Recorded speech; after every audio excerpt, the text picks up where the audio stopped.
Speaking of love, the great commandment tells us to love God and love your neighbor. And can you tell the person sitting next to you, I love you?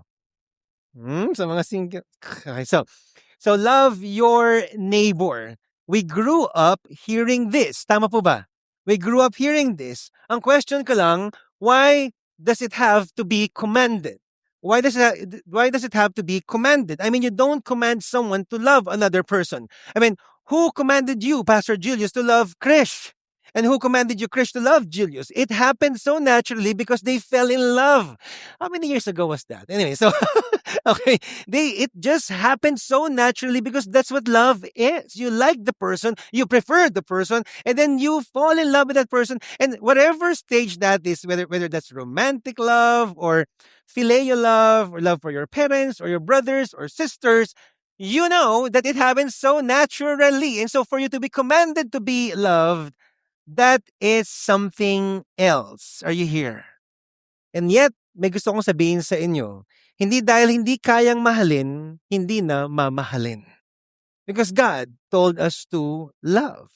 And in the context of what Jesus said, it is hard to love everyone, and yet it is not impossible. We'll find out the answer as you read God's word today. Let's all stand as we read Acts chapter 10, verse 34 to 44. One of my favorite stories in the Bible. It says here, as we read God's word together, Acts chapter 10, verse 34 to 44. So Peter opened his mouth and said, Truly I understand that God shows no partiality, but in every nation, anyone who fears him and does what is right is acceptable to him. As for the word that he sent to Israel, preaching good news of peace through Jesus Christ, he is Lord of all. You yourselves know what happened throughout all Judea, beginning from Galilee after the baptism that John proclaimed, how God anointed Jesus of Nazareth with the Holy Spirit and with power. He went about doing good and healing all who were oppressed by the devil, for God was with him. And we are witnesses of all that he did both in the country of the Jews and in Jerusalem. They put him to death by hanging him on the tree, but God raised him on the third day and made him to appear, not to all people, but to us who had been chosen by God as witnesses, who ate and drank with him after he rose from the dead. And he commanded us to preach to the people and to testify that he is the one appointed by God to be judge of the living and the dead. To him all the prophets bear witness that everyone who believes in him receives forgiveness of sins through his name. Last verse 44, while Peter was still saying these things, the Holy Spirit fell on all who heard the word. This is the preaching of God's word. Lord God, thank you so much for the preaching of your word. And I thank you, Lord God, that your word directs us, enlightens us, transforms us, Lord God. And today, I believe, Lord God, as some of us here have been refreshed in that great conference, Lord, so you will refresh each one of us here, including me, Lord God. Transform us today by the power of your word. In Jesus' name, amen and amen. You may now take your seats. Wow, so surreal. I'm preaching again here. So, just like any other stories, meron po siyang prologue, episodes, and an epilogue. Let's start with the prologue. So, what happened before Acts chapter 10? So, the Christians were enjoying their spiritual family, enjoying the growth in the church. How many of you guys here are enjoying the growth in Santa Mesa? I mean, here in Cinema 4 and Cinema 3, we are overflowing. May tao po din po sa mga couch po dyan. Hello sa mga naka-couch. Hey, David. Okay, so, grabe. One day, how many of you believe that God will give us a bigger place? Come on. He will provide. And so the people were enjoying the fellowship, the growth. Grabe po. And then something happened, persecution happened. Paul came and started killing and persecuting the Christians. And so the Christians spread from Jerusalem. We cannot stay in Jerusalem. Let's go out to Antioch and to Asia Minor and let's start preaching the gospel there. And this is one of that stories. Episode 1, Cornelius. In verse 1, in Caesarea, there lived a Roman army officer named Cornelius, who was a captain of the Italian regiment. He was devout, God-fearing man, and as everyone in his household. He gave generously to the poor and prayed regularly to God. So the chapter opened up with this guy named Cornelius. And Cornelius, ito po yung resume po niya, a military leader from the strongest nation of the world, God-fearer, devoted family man, and he was a generous person. How many of you are seated beside someone who is generous? Who looks so generous? Baka sabi nga sa kanya, ililibre kita mamaya. Maglibrehan kayo. Wala rin nangyari, di ba? So, and he was a prayerful man, but he was a Gentile. He was a non-Jew. So this guy was off the charts. Grabe ang resume po niya. And during a time when the Jews hated Roman soldiers because they were oppressors. During that time, the Roman soldiers can command you to lift any baggage that the Roman soldiers is carrying. Ganon po sila kaabusado. And so the Jews hated them, but not this guy. The Jewish people love him. He was a godly person, a good person, and he was praying at 3 p.m. He was following the Jewish customs. In verse 4, nagpakita po yung angel. Sabi ni Cornelius, "What is it, sir?" he asked the angel. Of course, natakot po siya because he must have read Old Testament. In the Old Testament, if an angel shows up, it means judgment. So, bakit ka nagpakita? And then the angel said to him, verse 5, "Now send some men to Joppa and summon a man named Simon Peter." Verse 6, he is staying with the Simon, a tanner who lives near the seashore. Anong trabaho ni Simon Peter? Anong trabaho ni Simon? Tanner. Sa seashore. Kasi nagpapa tan. Joke lang po. No, that's not what it means. Okay? So anyway, why send men to Joppa? Because he was devoted to God. Listen to this. Why did the angel tell Peter, send men to Joppa and ask for Peter? Bakit kailangan tawagan si Peter? Hindi niya kilala si Peter. Because he, although was religious, he was lacking something that he badly needed. And what was that? The gospel. He needed the gospel. He doesn't know Peter yet. But the angel told him, tawagin mo si Peter. Sino yun? Basta tawagin mo. What is the truth? What are some truths that we can learn from here so far? Just because you're good doesn't mean you're good enough for God. And just because you're godly doesn't mean you're godly enough for God. And just because you're coming here to church doesn't mean you're good enough for God. Are you here? And the opposite is so true as well. If good people and godly people are not good enough for God, paano pa yung mga bad people tsaka mga evil people? Paano pa yung mga corrupt? Are you here? How many of you here are still beside who look so bad? Hindi na po. Look at Paul, the Christian killer, persecutor. Lalong wala ng pag-asa tong taong ito. And yet, two scenarios, but one commonality is there was a God encounter for both Peter and for Paul. God led them both to appear a person who would lead them eventually to the gospel. For the Jews, ang sabi ng mga Hudyo, sayang, si Cornelius, hindi Hudyo, hindi siya saved. And for some who will say, ay si Paul, pupunta ng impyerno po yan. But God had another idea because he was setting up a stage for them to hear the gospel. In this story, Cornelius. So my question is this. What if God is already doing something in another person's life? How would you change or treat that person? Do you have any measurement to know na si God may kumigilo sa taong ito? Wala naman, di ba? We don't know if God is moving in that person's life. Only God knows. But what if we know that God is doing something in that person's life? You would change the way you treat them despite the fact that you hate that person. Are you here? Because God is in the habit of setting people up to hear the truth of the gospel. If you're here for the first time, could it be that God was already setting you up long ago so that you would attend Victory Santa Mesa? Are you here? It was not an accident that you are here. It was not an accident some of you got saved because God set you up some time ago. For Cornelius, although he was religious, he still needed God. Kasi kahit anong gawin mo, may kulang ka sa puso na si Jesus lamang ang makakapunan. So he hurriedly gave 3 of his employees on a quest to find Peter, who was saying staying with Simon the tanner. And so Cornelius was a bit excited. Ano kayong sasabihin sa akin ni Peter? And so the journey will take them 30 miles for this man called Peter. Episode 2.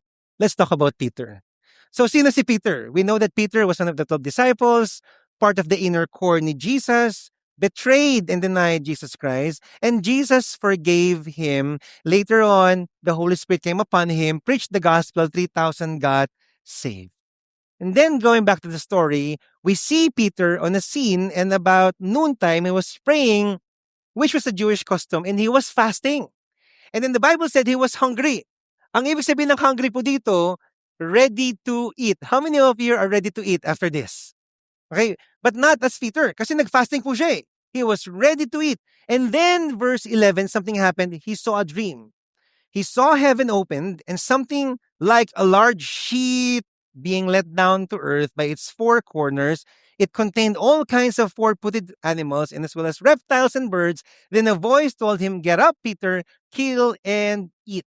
So, si God, sabi niya, kainin mo to. Gutom ka na eh. And it wasn't a test.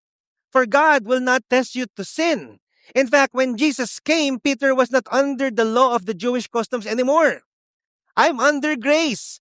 Pwede mo nang kainin yan. Are you here? Verse 14, ito pong reply ni Peter. "Surely not, Lord," Peter replied. I have never eaten anything impure or unclean." To which God replied, sabi sa verse 15, the voice spoke to him a second time, "Do not call anything impure that God has made clean." And this happened 3 times. Now you have to understand the story, so listen carefully. This wasn't as if Peter was disobeying God. Hindi po siya nag-disobey kay God in his mindset kasi sa old system, sa Old Testament, bawal talaga kumain ng mga ganong hayop. So for Peter, Lord, I'm a very holy man. I'm obeying the law. Surely, Lord, I will not eat that. I am so religious. Lord, I'm doing your will. Or is it not? Because even though he was in Christ, he was still clinging on to his old customary societal system or habit or method, which will have an implication or relationship with people. And this was not the first time he said no to Jesus. Ay, grabe, ang dami na po. Sabi ni Jesus sa kanya, "Let me wash your feet." "No, Lord." And sabi ni Jesus sa kanya, "I will die one day." "No, Lord." And then sabi ni Jesus, "Get away from me, Satan." Okay, so ganun po si Peter. Now my question is, why was this vision so important? What was the point of the dream? The point of the dream was this. He was preparing Peter to connect to a Gentile, to talk to a Gentile, to relate with a Gentile, to reach out to a Gentile, to be closer to a Gentile, to love his neighbor. Because in their customs, Jews will never talk or associate with the Gentile. Ang baba po ng tingin nila sa mga Gentile, mga pagano to mga to. Ang tingin nila, they are haters of God. Kami, we are lovers of God. Diyan lang kayo. So they never associated with Gentiles. And he was very religious. I cannot associate with you. But that was the point of the dream. Because they look at Gentiles as impure. I will never associate with someone who is impure kasi magiging impure din ako. Pero saan siya nakatira? He was living with Simon the tanner by the seashore na nagpapa-tan. Joke lang po, okay? Ano ba kasing ibig sabihin ng tanner? Ang ibig sabihin po ng tanner during that time is a leather maker. Saan gawa po ang leather? Sa hayop. Anong ginawa sa hayop? Pinatay. Paano pinatayan? Ano nangyari na pinatay? Dumalak po yung dugo doon po sa bahay nung Simon Peter at yung dugo po is very impure. Simon touches it. And in their law, if there is blood in the house, the entire house is unclean. And everyone who goes in that house will be unclean. Eh bakit nandun si Peter natutulog? Kasi po Hudyo si Simon. For him, okay lang. Kasi we are not under the law anymore. So I can love you kahit impure ka.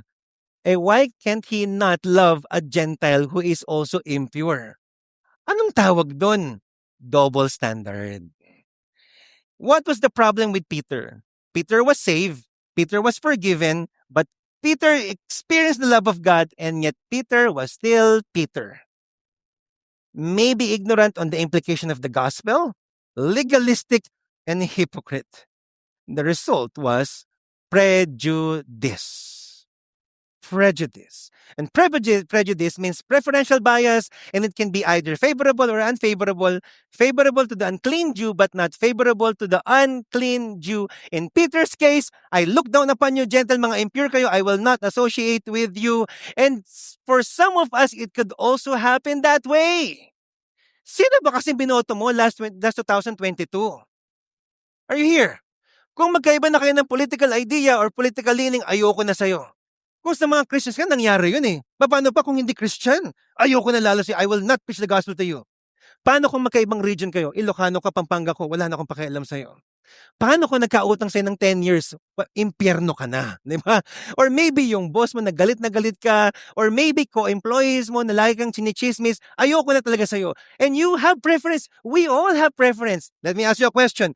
Sino po ditong may K-drama sa GC nyo, sa family nyo? Napaka-toxic ng GC. And most of them hindi pa Christian. Bahala kayo sa mga buhay nyo, sa impyerno kayong lahat. Okay? Kasi may preference ako dito. Yung mga gusto ko lang na i-present ng gospel. And that's a huge problem because all of us have prejudice. But here's the truth that I want to preach to you today. Everyone deserves to hear the gospel. Everyone deserves to hear the gospel. In other words, there was something in the gospel that he did not understand when it comes to the implication to other people. The point is, every time you create a dividing line or wall between a person that you favor or prefer, you could have prejudice. Sila lang gusto ko, kayo ayaw ko. And so loving them will be harder than you think. And so prejudice should have no room in a Christian's heart. Did Jesus have prejudice over Peter when he denied him 3 times? No. In fact, Jesus forgave him, and Jesus loved us while we were still enemies. Are you here? He experienced such love. We experience love. And therefore, the preaching of the gospel does not allow prejudice. Because when you understand the love of God, just like Peter, Christ's love moves us to preach the gospel. My friends, loving your neighbor is hard, but it is not impossible.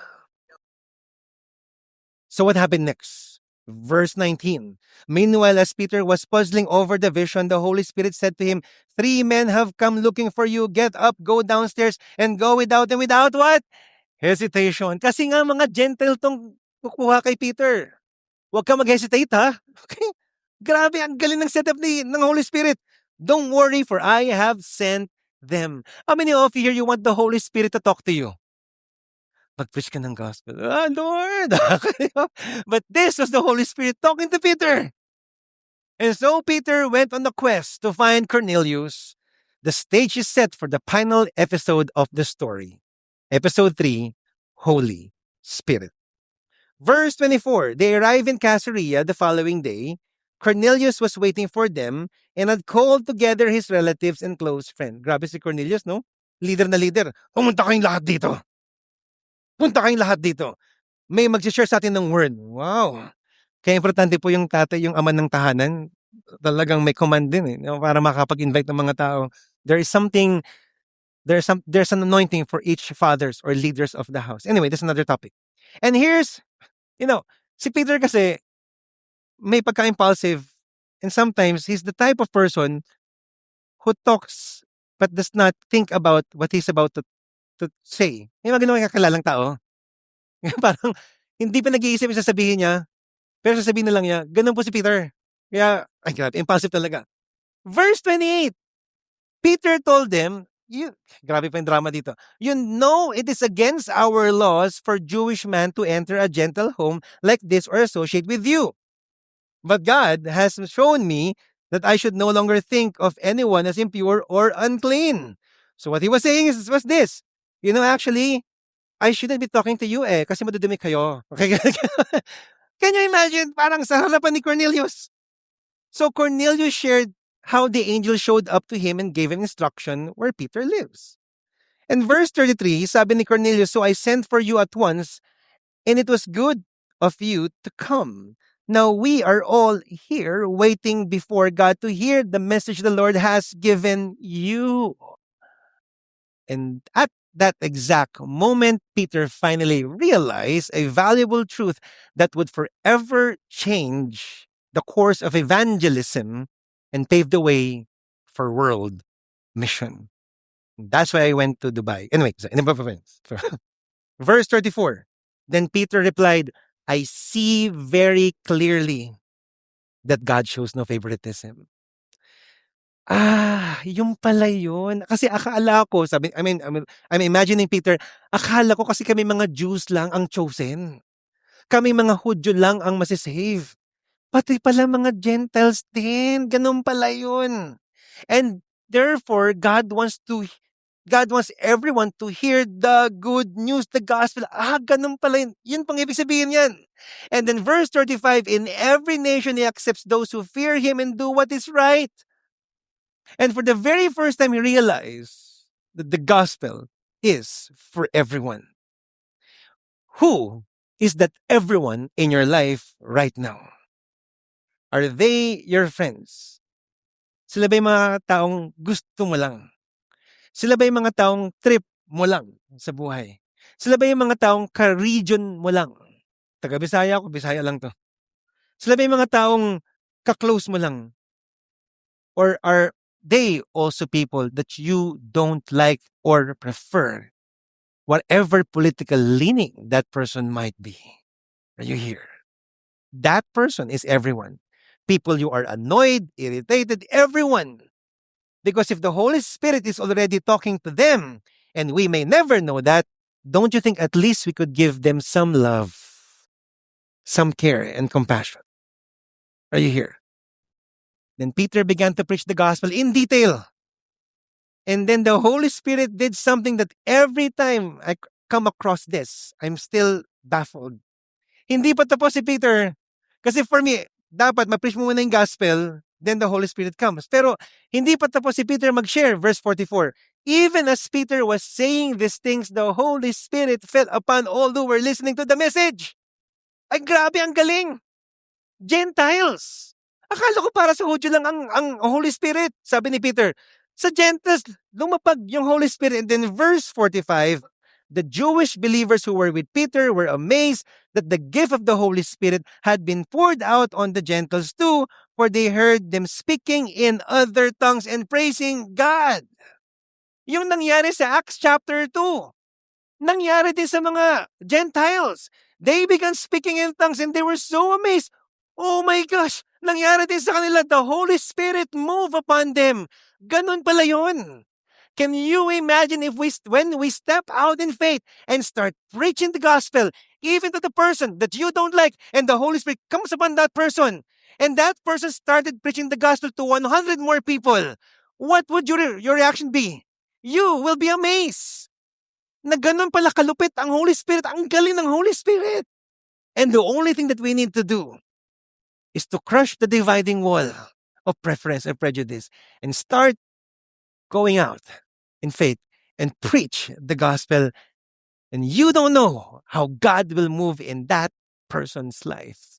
How many of you want to see the power of the Holy Spirit to your parents? Come on. To your brothers and sisters.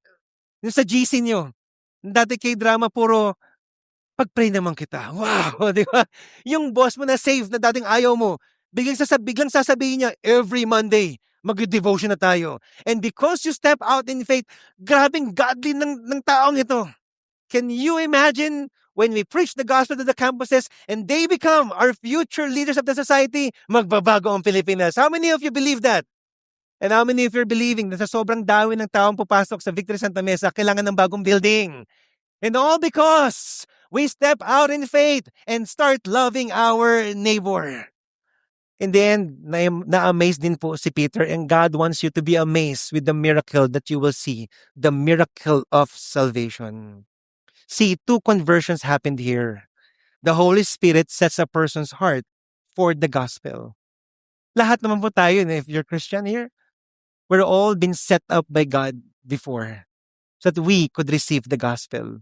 But number two, the Holy Spirit changes the believer's heart to love another person so that the gospel will be preached. It's not just for Cornelius. It's not just for the Cornelius of Santa Mesa, of the world, but also for the Peter in the church. Tayo pong lahat yun. That we need the Holy Spirit to enable us to love another person despite of your preference. So epilogue as we end, in Acts chapter 11, nagkaroon ng Council of Jerusalem.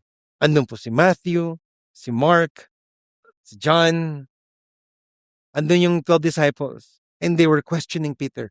Peter, ba't ka nag-preach sa isang Gentile? Para sa mga Hudyo lang yan. And then Peter started sharing the story. Grabe, Pastor Julius, no? Panahon pala ng early church, may mga issue na.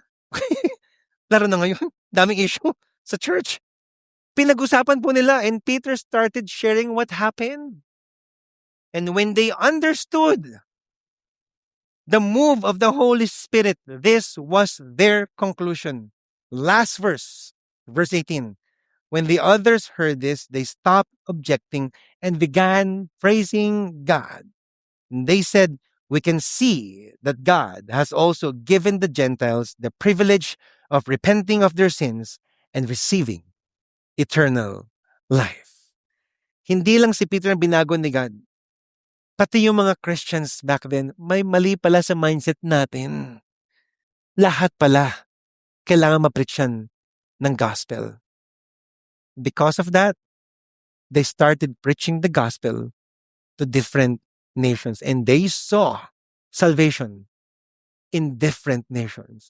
2,000 years later, we saw a glimpse of that in the Go Conference when 80 nations gathered together as a witness that they too, 80 nations, 12,000 individuals from different nations, were a recipient of the love of God, and we are not stopping with 80 nations. Are you here?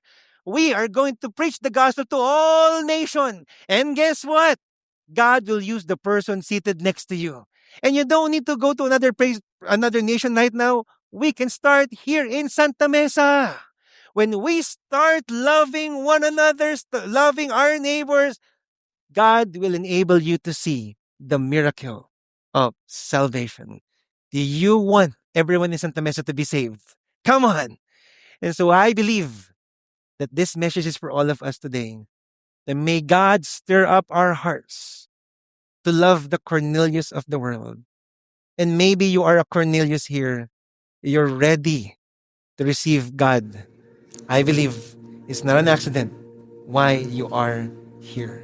Because in the end, everyone deserves to hear the gospel. Let's all stand right now.